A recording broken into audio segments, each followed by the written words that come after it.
ठीक है, तो हम स्टार्ट करते हैं। नेक्स्ट चैप्टर हमारा बायोंसी एंड फ्लोटेशन। बायोंसी का क्या मतलब होता है?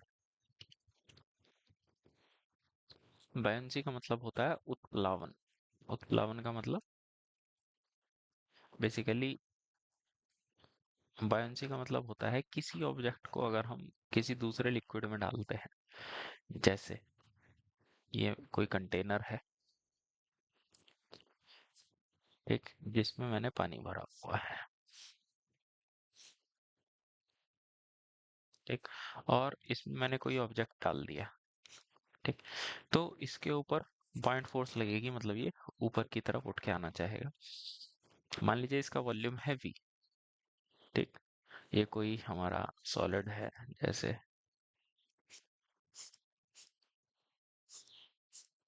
इस तरीके से ये कोई सॉलिड हो गया, इसका वॉल्यूम है V, ठीक।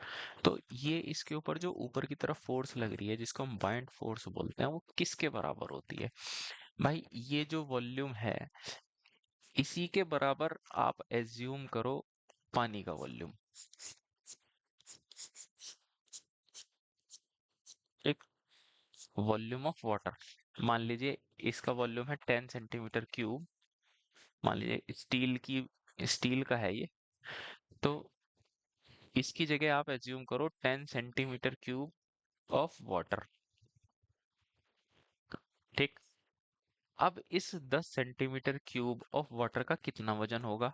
भाई simple, 10 centimetre cube into unit weight of water, ठीक है। तो बस यही किसके बराबर हो जाता है? पॉइंट फोर्स के बराबर, ठीक है। इसी को क्या बोलते हैं? आर्किमिडीज प्रिंसिपल, ठीक है। तो सबसे बड़ी बात ये आपको ध्यान रखनी है।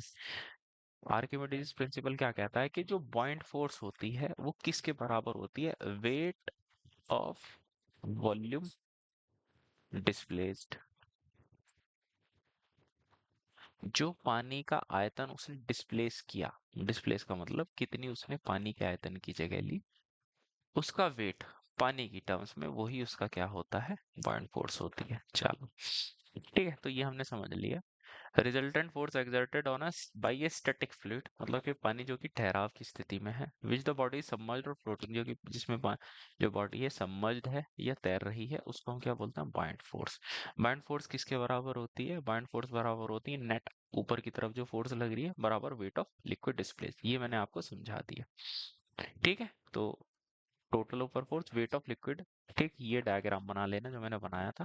This is known as Archimedes principle भी कहते हैं। The point of application is the CG of displaced liquid. CG of displaced liquid is called center of buoyancy.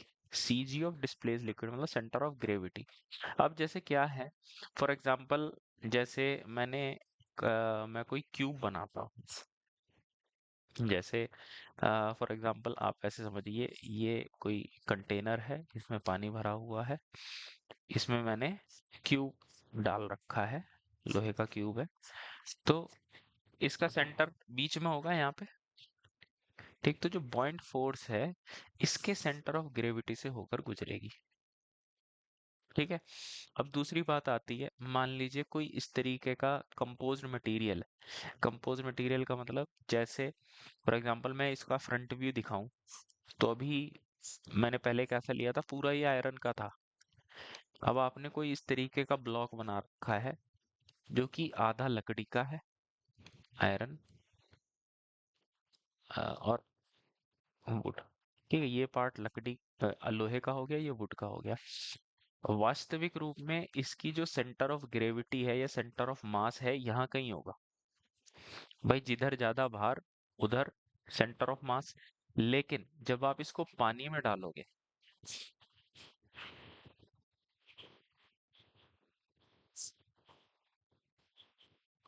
Iron और वुड, पानी ये नहीं समझता कि ये आपने आयरन लिख रखा है, ये वुड लिख रखा है। पानी क्या करेगा? इसके वॉल्यूम के बराबर वाटर डिस्प्लेस होगा। भाई यहाँ पर इसका सेंटर ऑफ मास कहाँ है? यहाँ है, ठीक है। लेकिन जो पानी के कारण उत्प्लावन बल लग रहा है, वो ये मानेगा कि ये सारा का सारा पानी का वॉल्यूम है, और वो सेंटर ऑफ ग्रेविटी यहाँ पर रहेगी। तो पॉइंट फोर्स जो है, उत्प्लावन बल जो लग रहा है, वो कहाँ पर लगता है भाई? वो पानी के आयतन के सेंटर ऑफ मास पर लगता है, इस बात को आप लिखेंगे। और जो सेंटर ऑफ ग्रेविटी है, ठीक है, गुरुत्वाकर्षण का केंद्र, वो कहाँ पर होगा? जो इसका वास्तविक केंद्र होगा वहां पर लगेगा। ठीक है, बस ये चीज आप ध्यान रखें, यही बात इसने कह रखी है। क्या है? Point of application of this force is at the CG of displace liquid. जो आपने लिक्विड डिस्प्लेस किया उसके सेंटर ऑफ ग्रेविटी पे, CG of displace liquid is called centre of buoyancy, उसको आप सेंटर ऑफ बायंसी भी कहते हैं। ठीक, इतनी बात हो गई। अब वो मैंने थोड़ा एक्स्ट्रा बता दिया। चलो अब हम आते हैं फ्लोटेशन। फ्लोटेशन का मतलब क्या होता है? तैरना। तैरना, देखो अभी जो हमने पढ़ा उसमें हमने कौन सी बॉडीज देखी थी? जो कि पूरी तरह से पानी में डूबी हुई थी। अब क्या होगा? थोड़ी सी डूबी हुई, थोड़ी तैर रही, जैसे ये कोई लकड़ी का लट्ठा है जो इस तरह से पानी में तैर रहा है। ठीक, ठीक। अब इसमें क्या कह रहा है कि भाई ये फ्लोट कब करेगा? सबसे पहली बात तो ये, अब जैसे मैं कोई, फॉर एग्जांपल मैं कोई उदाहरण लेता हूँ, जैसे क्या हो गया,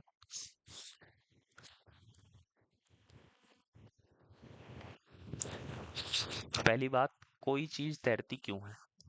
जैसे ये लकड़ी का लट्ठा है, ये तैर रहा है, क्यों? भाई सबसे पहले इस पे बॉइंट फोर्स कितनी लग रही होगी? बॉइंट फोर्स लग रही होगी इतना आयतन जो पानी का है, वो इसने डिस्प्लेस किया होगा। ये तो नहीं किया ना ऊपर वाला। तो ये जितना वॉल्यूम, मान लीजिए ये है आपका 10 सेंटीमीटर क्यूब पानी से ऊपर, और ये है 20 सेंटीमीटर क्यूब। ठीक, ये चलो मीटर क्यूब ले लो इसको, सेंटीमीटर क्यूब छोड़ो, मीटर क्यूब ले लेते हैं। तो जो इस पे उत्प्लावन बल लग रहा होगा 20 मीटर क्यूब के हिसाब से, 20 हम मान लेते हैं भाई, इतना पानी इसने डिस्प्लेस किया इंटू डेंसिटी ऑफ वाटर या unit weight of water, 20 into 10। ठीक है, तो 200 गामा क्या होता है पानी का? गामा वाटर 10 किलो न्यूटन पर मीटर क्यूब। ठीक है, अरे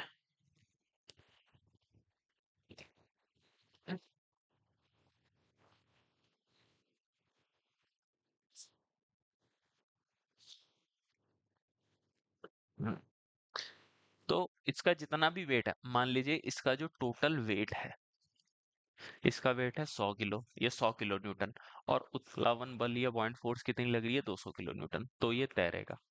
अगर ये लोहा होता तो इसका वजन होता 250 किलो न्यूटन, और नीचे से पॉइंट फोर्स कितनी लग रही है? 200, तो फिर ये तैरता। तो ये सारी चीजें हैं जो कि हमें क्या करनी है? कंसीडर करनी है। ठीक, आई बात समझ में? तो ये है फ्लोटेशन का प्रिंसिपल, के आर्किमिडीज प्रिंसिपल के अनुसार जो पॉइंट फोर्स लग रही है वो अगर इसके वेट से ज्यादा है तो ये तैरेगा, नहीं तो डूब जाएगा। अगर बराबर है तो जस्ट फ्लोट करेगा। चलो इतनी बात आ गई समझ में। क्या है ये? अब इसमें कुछ चीजें होती हैं, जैसे यहाँ पर आप ऐसे देखिए, ये हमारी ऑब्जेक्ट है, जैसे मैं दिखा देता हूँ।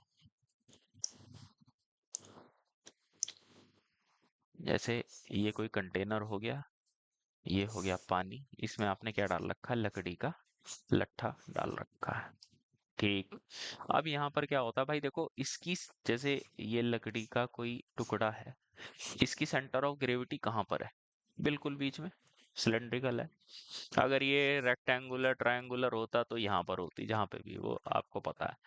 लेकिन पानी के अंदर तो सिर्फ इतना पार्ट है ना, तो सेंटर ऑफ बॉयंसी कहाँ पर होगा? यहाँ पर। ठीक, अब इनकी रिलेटिव पोजीशन जी और बी, ये आपको पता चल गया, ये हो गया सेंटर ऑफ ग्रेविटी, ये हो गया सेंटर ऑफ बॉयंसी, ये डायग्राम बनेगा। इसमें आपको ये देखना रहेगा कि इनकी रिलेटिव पोजीशन के अनुसार हमें ये पता चलता है, this is B, this is G. ठीक, ये जी ऊपर है या बी ऊपर है, या दोनों कॉन्साइड कर रहे हैं, उसके आधार पर हम डिफाइन करते हैं कि किस इक्विलिब्रियम में, स्टेबल में, अनस्टेबल में, या स्टेबल या अनस्टेबल, या कौन सा होता है वो, एक और होता है न्यूट्रल इक्विलिब्रियम। अभी हम देखेंगे क्या है। तो अब देखो, जैसे इसने यहाँ पर ये डायग्राम बना रखा है, ये हो गया इसका सेंटर ऑफ ग्रेविटी, ये होगी सेंटर ऑफ बायंसी। ठीक, अब आगे ये क्या कह रहा चाह रहा है, इस सेंटर ऑफ ग्रेविटी। बस ठीक है, अभी इतना ही लिखो, ज्यादा इसमें दिमाग नहीं मारना, डायग्राम बना लो, जो मैंने बातें बताई वो लिख लो। अब ये क्या है, आइसबर्ग वाले फाइंड डेंसिटी ऑफ आइसबर्ग, इस तरीके का क्वेश्चन किया जाए।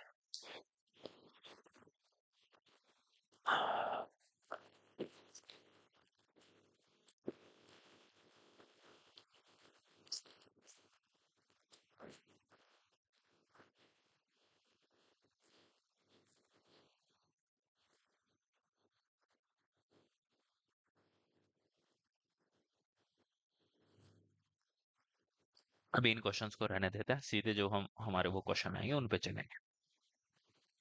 अब आ जाओ, stability of submerged and floating body,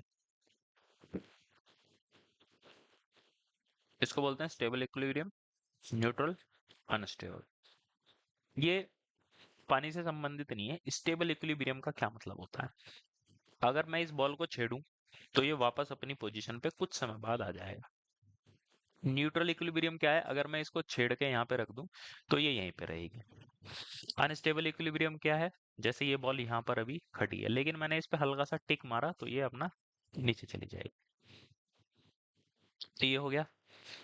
तो स्टेबल इक्विलिब्रियम की डेफिनेशन ये है, जब बॉडी आप उसकी ओरिजिनल पोजीशन से डिस्प्लेस करते हैं तो ये वापस अपनी ओरिजिनल पोजीशन पे आ जाती है। न्यूट्रल क्या है, अगर उसको आप ओरिजिनल पोजीशन से डिस्प्लेस करते हैं तो फिर ये नई पोजीशन पर आ जाती है।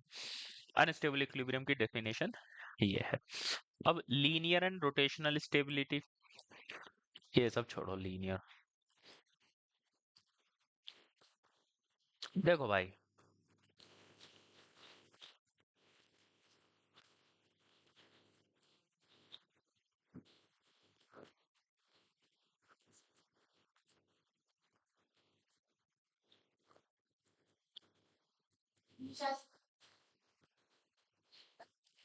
देखो लीनियर स्टेबिलिटी क्या कह रहा है ये, देखो जैसे इसने ये डायग्राम दिखाया, दिख रहा है ये डायग्राम,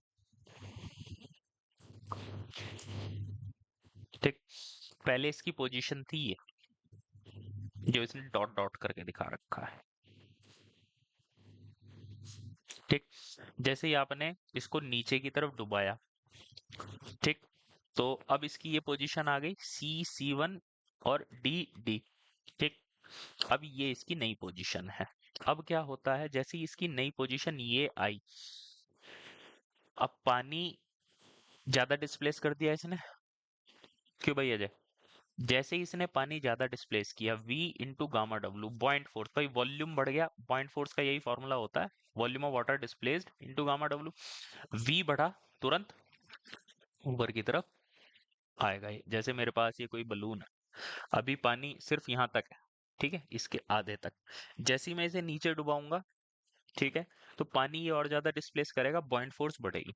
इस तरीके के इक्विलिब्रियम को बोलते हैं लीनियर स्टेबिलिटी। ठीक है, लिख सकते हो इसको ना, अगर लिखना नहीं चाहते तो कोई दिक्कत नहीं है, लेकिन ये है क्या ये पता होना चाहिए। रोटेशनल स्टेबिलिटी, ये इंपॉर्टेंट है, रोटेशन से संबंधित। ये तो लीनियर स्टेबिलिटी थी कि भाई मैं किसी ऑब्जेक्ट को पानी में ऊपर नीचे ऐसे कर रहा हूँ, लेकिन अधिकांशतः ऐसा होता नहीं है। होता क्या है, ये रोटेशन वाली दिक्कत आती है, ठीक। अब रोटेशन के केस में क्या है, देखो, अब व्हेन स्मॉल एंगुलर, ठीक है, देखो बेटा, अब ये क्या है, फॉर एग्जाम्पल जैसे इन्होंने यहाँ पर उदाहरण दिया, ये डायग्राम बनेंगे सारे, दिख रहे हैं ना ठीक से। अब देखो ये कोई ऑब्जेक्ट है, ठीक, इसकी सेंटर ऑफ बायंसी यहाँ पर है और सेंटर ऑफ ग्रेविटी यहाँ पर है, ठीक। ग्रेविटी सेंटर क्या है, यहाँ पे कुछ लोहे का पीस लगा हुआ होगा जिसकी वजह से सेंटर ऑफ ग्रेविटी नीचे आ गई, लेकिन पानी को कोई फर्क नहीं पड़ता कि सेंटर ऑफ बायंस के क्या लगा रखा है क्या नहीं, बस अभी हम ये मान के चलते हैं भाई सेंटर ऑफ बायंसी इधर है, सेंटर ऑफ ग्रेविटी इधर है। अब आपने थोड़ा सा इसको रोटेशन दे दिया, तो बी ये रहा, जी ये रहा, ठीक। ठीक, तो सेंटर ऑफ ये जो है, इस पर पॉइंट फोर्स लगेगी ऊपर की तरफ, इस पे ये लगेगा नीचे की तरफ। ठीक है, क्यों भाई?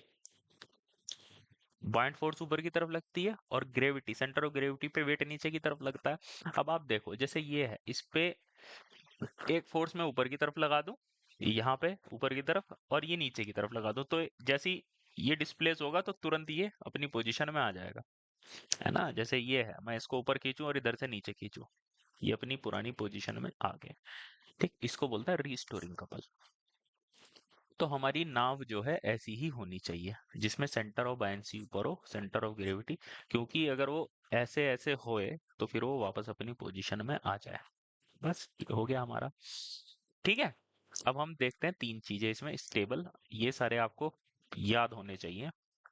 ठीक, स्टेबल इक्विलिब्रियम की कंडीशन जो हमने अभी देखी, ऑफ, सबसे पहली बात, rotational stability of completely submerged body, पूरी तरह से डूबी हुई बॉडी की बात करेंगे।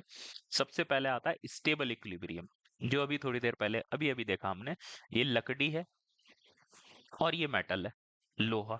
तो सेंटर ऑफ ग्रेविटी नीचे आ जाएगा और सेंटर ऑफ बायंसी आपका ऊपर कहीं होगा। तो जैसे ही आप रोटेट करते हैं, फोर्स ऊपर की तरफ लगेगी, इस पे और इस पे नीचे की तरफ लगेगी, तो ये आपका, ठीक, रिस्टोरिंग कपल बन जाएगा, है ना? देखो इस पे क्या हो रहा है, ये ऊपर की तरफ, ये नीचे की तरफ, तो मोमेंट किस तरह से लग रहा है, तो ये इसको क्या कर देगा, सीधा कर देगा।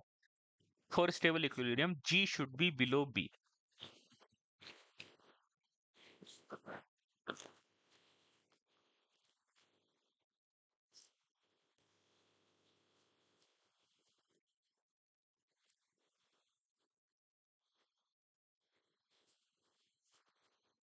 आगे समझ में?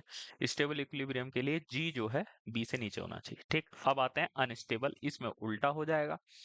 ये आपने मेटल पार्ट ऊपर रख दिया और लकड़ी का पार्ट नीचे रख दिया, बी नीचे आ गया, जी ऊपर। अब देखो खुद ब खुद जी पे नीचे की तरफ फोर्स लग रही है, बी पे ऊपर की तरफ फोर्स लग रही है, तो ये आपका क्या हो गया, डिस्टेबलाइजिंग कपल, इसको बोलेंगे अनस्टेबल इक्विलिब्रियम। फिर इसके बाद न्यूट्रल इक्विलिब्रियम, पानी की, जैसे आपने कोई आपकी लोहे की गेंद है या लकड़ी की गेंद है, जो भी है, जिसमें जी और बी आपके क्या है, एक जैसे हैं, तो आप अगर इसको जहां पर रखेंगे ये बेचारा वहीं पे संतुष्ट हो जाएगा।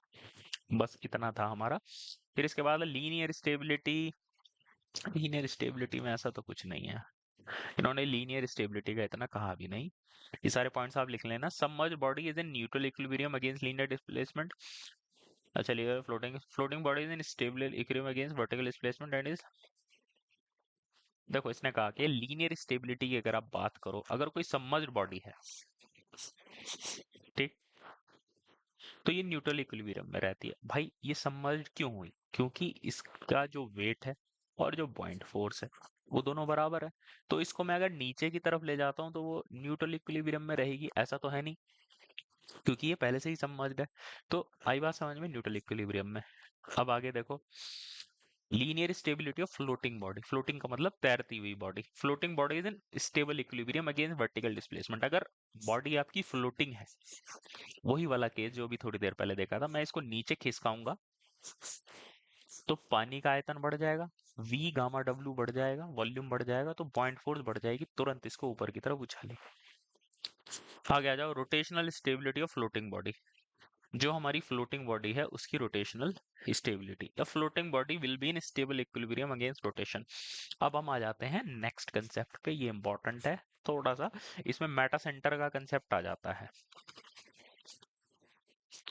अभी तक हम क्या देख रहे थे, इक्विलिब्रियम ऑफ पूरी तरह से जो सबमर्ज बॉडी है। अब हमारी आ जाती है जो प्रॉपर नाव होती है उसकी बात चलेगी। ठीक, देखो, अब अच्छा इसे याद करने का भी तरीका बता देता हूँ।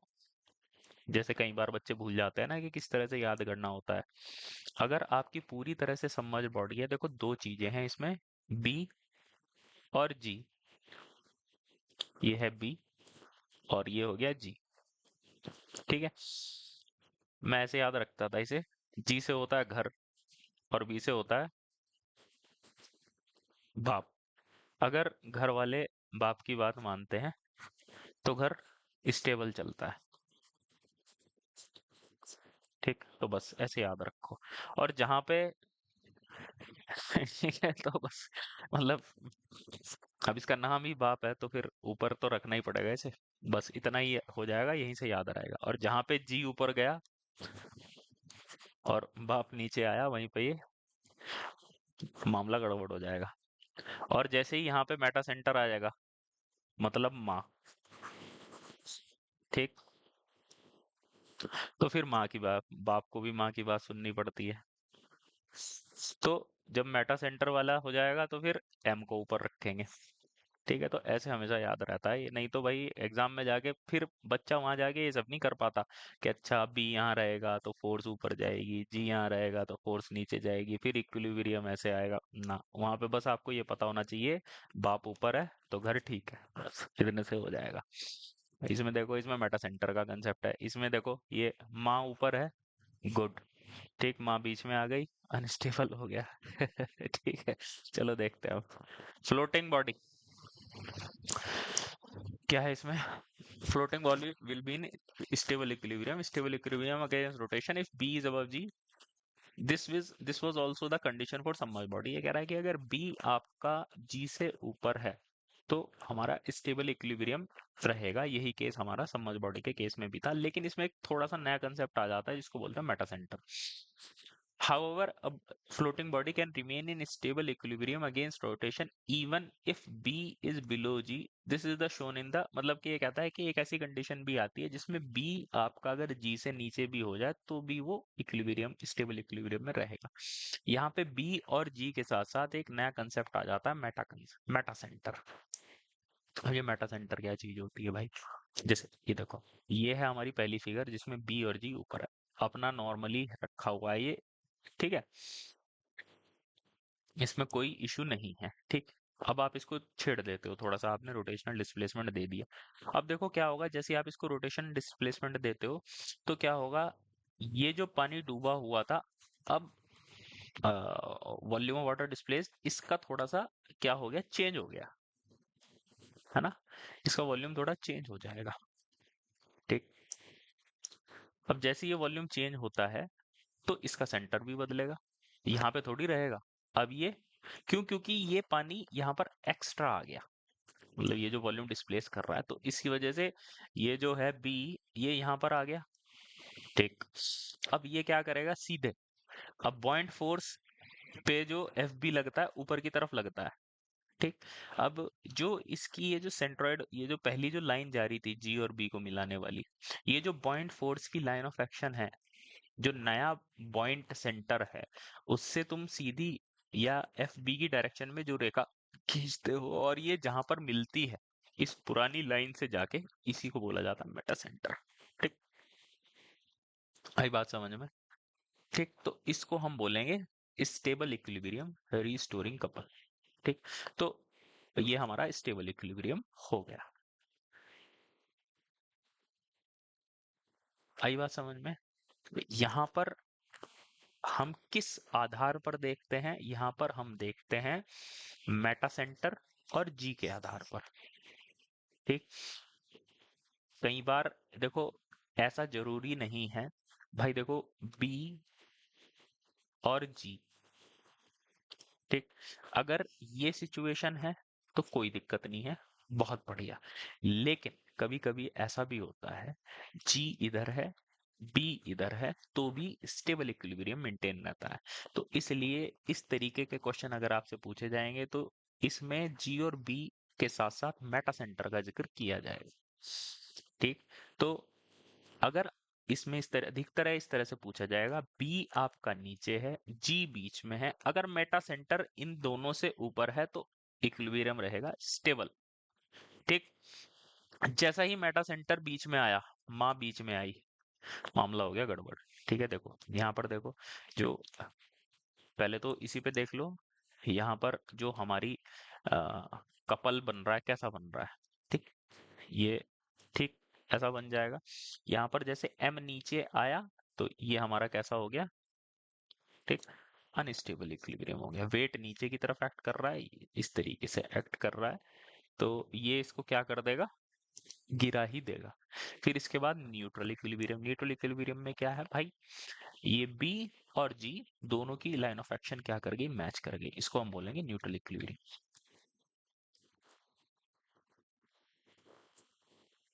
चलो अब देखो, इफ द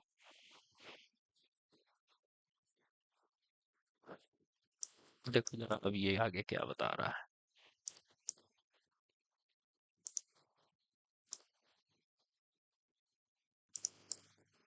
ठीक, अब ये क्या कह रहा है, if the body in the figure, ठीक, तो ये इसने मेटा सेंटर की डेफिनेशन बताई है। ठीक, तो ये आप लिखेंगे कि यदि जो इसने ये देखा, ये फिगर बनेगी सारी। ठीक, इसमें लिखा है कि यदि जो फिगर बॉडी फिगर 2 में दी हुई है, अगर आप इसको थीटा क्लॉकवाइज डायरेक्शन में रोटेट करते हैं, तो लिक्विड डिस्प्लेस जो है वो थोड़ा सा बढ़ जाएगा, ये जो बढ़ गया है, जिसके कारण से जो becomes more on the right side, मतलब कि ये थोड़ा सा राइट को शिफ्ट हो जाता है। और the centre of buoyancy shift to the right to the position, मतलब कि ये थोड़ा सा राइट में शिफ्ट हो जाती है। This line cuts the original centre line at M is called, इसको हम बोलते हैं मेटा सेंटर। ठीक, this meta centre is the point of intersection of lines, इसको क्या बोलते हैं, इसको बोलते हैं point of intersection of line of action of buoyant force before and after rotation. Point force के पहले और बाद में रोटेशन के मेटा सेंटर। ठीक है, तो इसको हम बोलते हैं आपकी मेटासेंट्रिक हाइट। देखो मेटा सेंटर की डेफिनेशन है, ये आप यहाँ से देख के लिख लेंगे जो मैंने बता दिया था। जीएम मेटा सेंट्रिक हाइट की डेफिनेशन क्या है, बीएम माइनस बीजी, ये आपको याद रखना है। फॉर एग्जांपल, ठीक, इसको बोलेंगे हम मेटा सेंट्रिक हाइट, किसके बराबर है, ये है हमारी बीएम टोटल में से ये हटा दो, सिंपल। ठीक, तो ये आगे अभी काफी काम आने वाली है। ठीक, तो रिस्टोरिंग कपल जो सेटअप होता है वो W G M sine theta होता है। W G M sine theta कैसे, जैसे रिस्टोरिंग कपल आप देखो भाई, देखो एफ बी की वैल्यू कितनी है, डब्ल्यू तभी तो फ्लोट कर रहा है भाई, पॉइंट फोर्स किसके बराबर है, डब्ल्यू, ये वेट लग रहा है, और ये डिस्टेंस कितना है, जी एम। ठीक, इस तरीके से हो गया ना, ये हो गया डब्ल्यू, ये हो गया डब्ल्यू, और इन दोनों के बीच में दूरी कितनी है, जी एम। ठीक, और हमें दोनों के बीच में कैसा एंगल लेना रहता है, मतलब जीएम कॉस थीटा, और ये हो जाएगा जीएम साइन थीटा। भाई अगर हमें कपल निकालना है तो दोनों जो फोर्सेस हैं उनके बीच में परपेंडिकुलर डिस्टेंस निकालना रहता है ना। ये जो डिस्टेंस दिया हुआ है जीएम, ये कैसा डिस्टेंस है, इस तरीके का डिस्टेंस है ये एंगल कितना है, दिस इज थीटा, ये हो गया जीएम, तो जीएम कॉस थीटा ये, और जीएम साइन थीटा। ठीक, तो इस वजह से जो इसने रीस्टोरिंग कपल की वैल्यू दी है वो है जीएम साइन थीटा।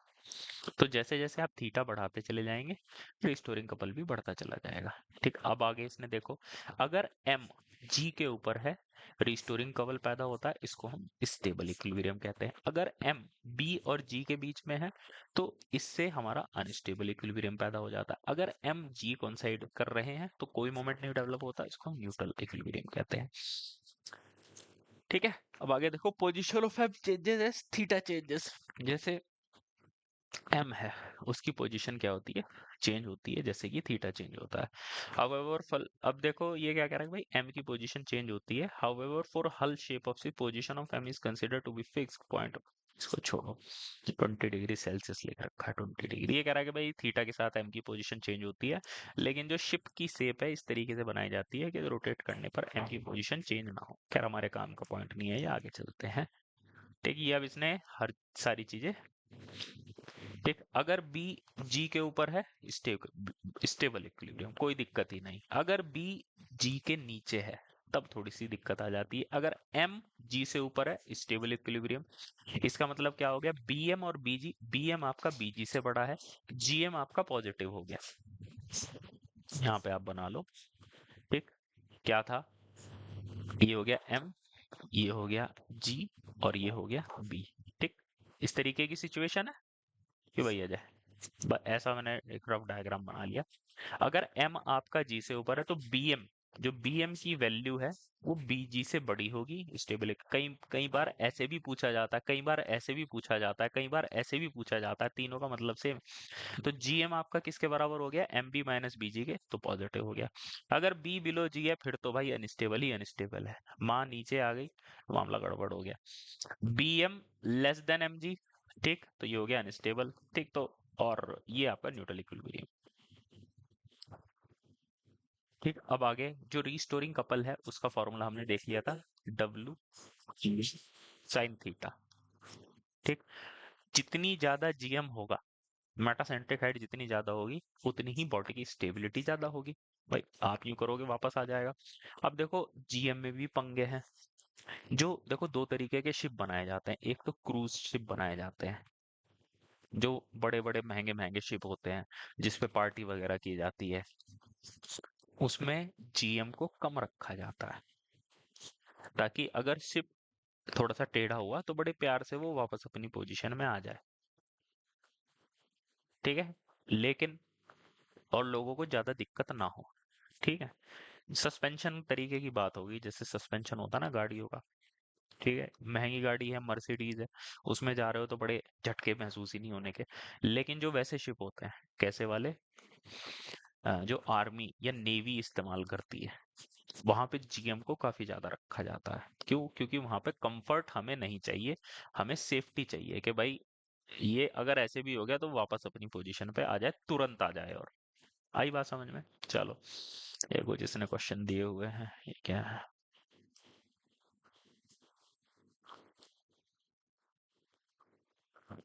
फिर ये क्वेश्चन मैंने देखा है पूछे जाते हुए। क्या दिया हुआ है? Homogeneous circular cylinder H specific grade closer body is not are equal to 2/3 H under which of the following condition will the flotation be unstable. Calculation of metacentric height.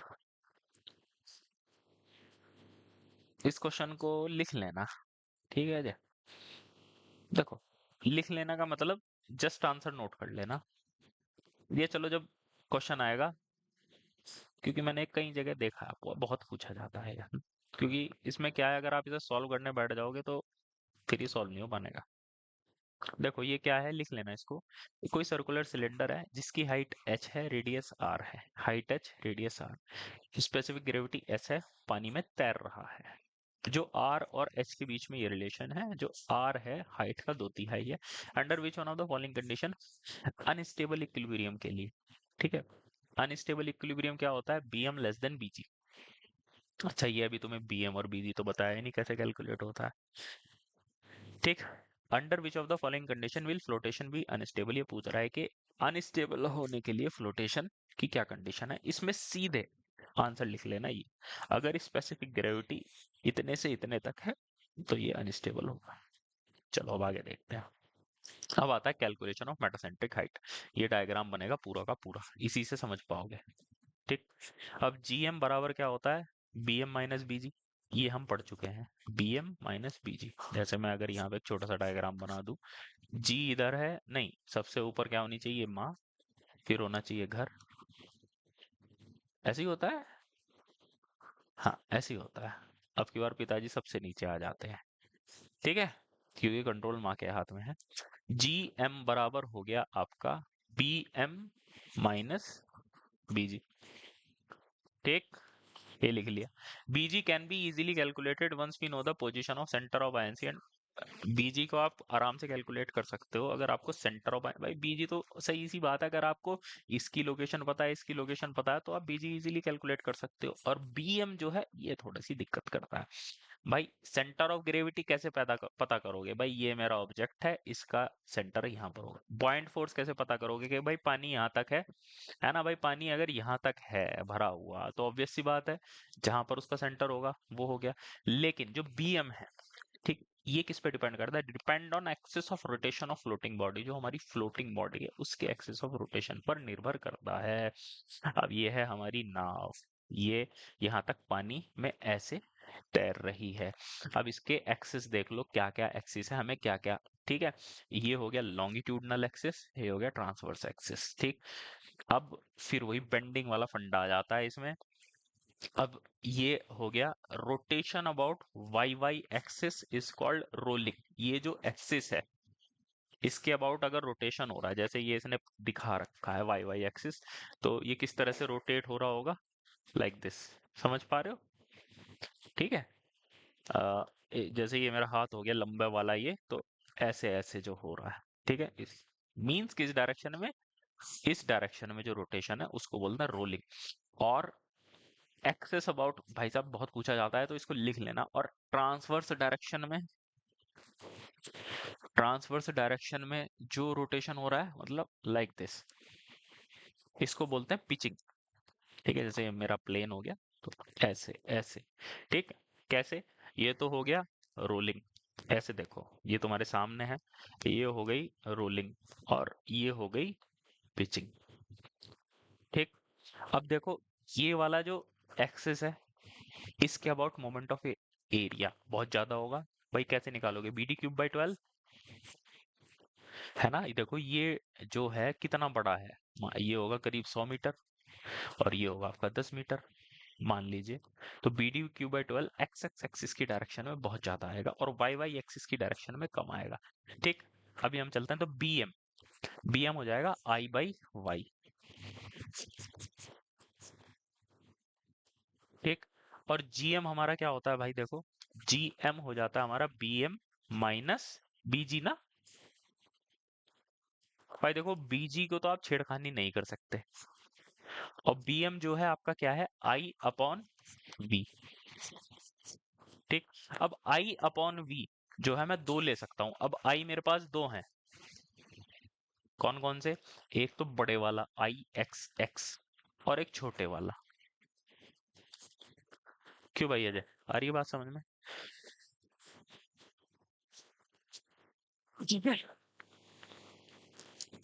अब अगर देखो, इसकी वैल्यू है 1000, तो इसकी वैल्यू होगी 50।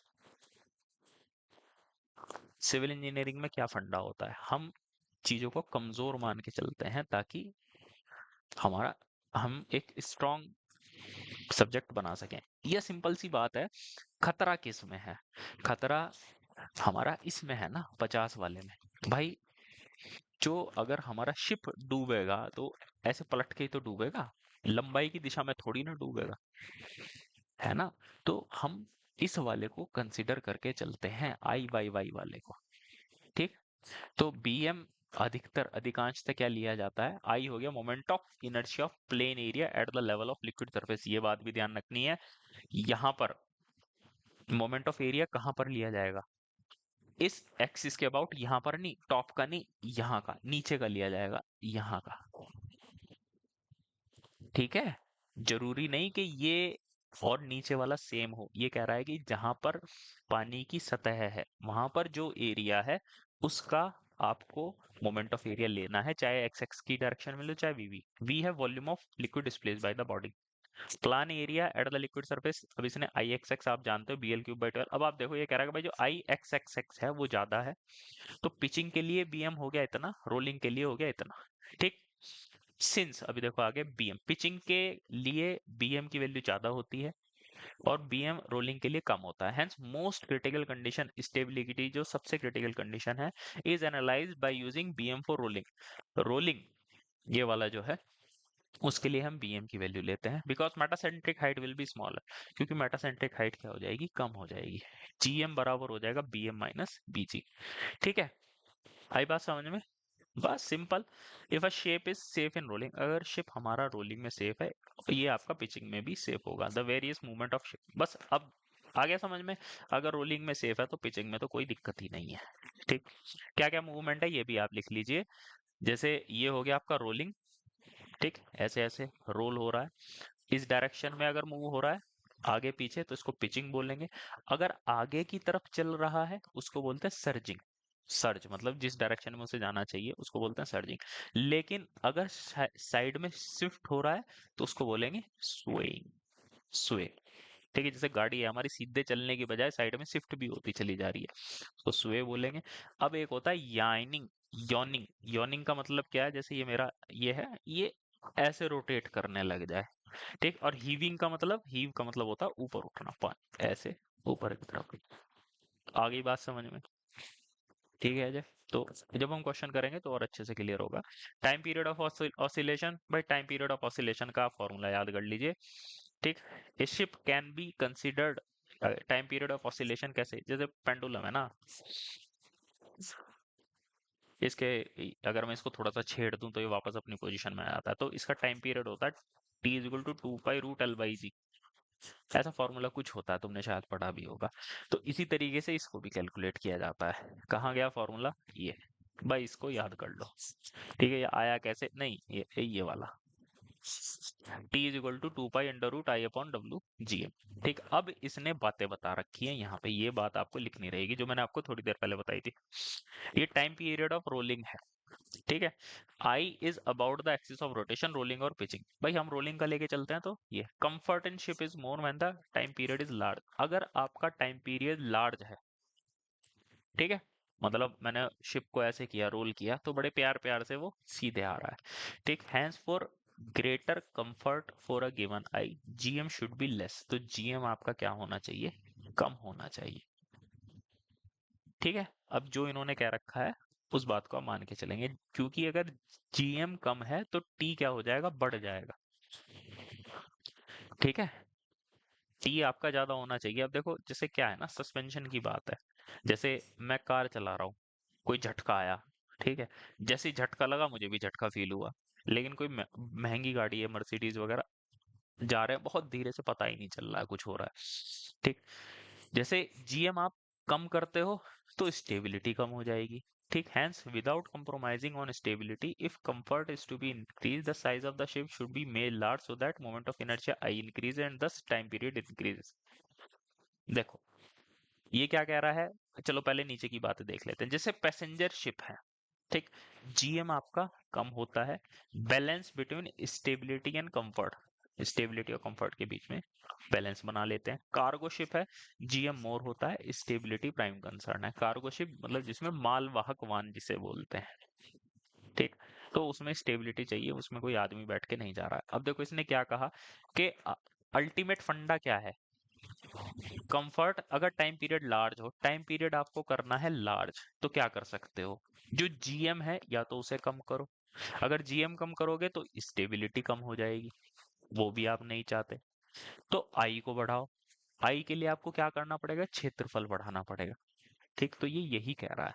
तो यही चीजें आप डिसाइड करते हो कि आई कितना रखना है, जीएम कितना रखना है। ठीक है भाई अजय, तो इन बातों को आप नोट करेंगे। अब ये है floating body containing liquid with free surface. अब ये क्या कह रहा है, जैसे कोई तैरती बॉडी है उसमें लिक्विड है फ्री सरफेस वाला, तो यार ये मेरे हिसाब से इतना इम्पोर्टेंट है नहीं, क्योंकि जो है मतलब इस तरीके के फॉर्मूले मैंने कभी देखे नहीं है पूछे हुए, तो चाहे तो आप इसको छोड़ सकते हो। क्या कह रहा है, floating body containing liquid with free surface, बेटा से। अब ये क्या कह रहा है कि फ्लोटिंग बॉडी में अगर इसमें पानी भरा हुआ है और उसमें फ्री सरफेस है, मैटर सेंट्रिक हाइट कम हो जाती है। अच्छा, उतरिए,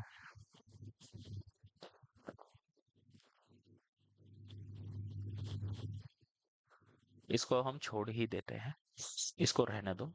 अगर कहीं क्वेश्चन वगैरह मिला या एसएससी के तुम क्वेश्चंस कर रहे हो, अगर उसमें कहीं ये पूछ लिया तो हम वहीं पे इस कंसेप्ट को देख लेंगे। ठीक है, बाकी मैंने भी कभी इसको पढ़ा नहीं है।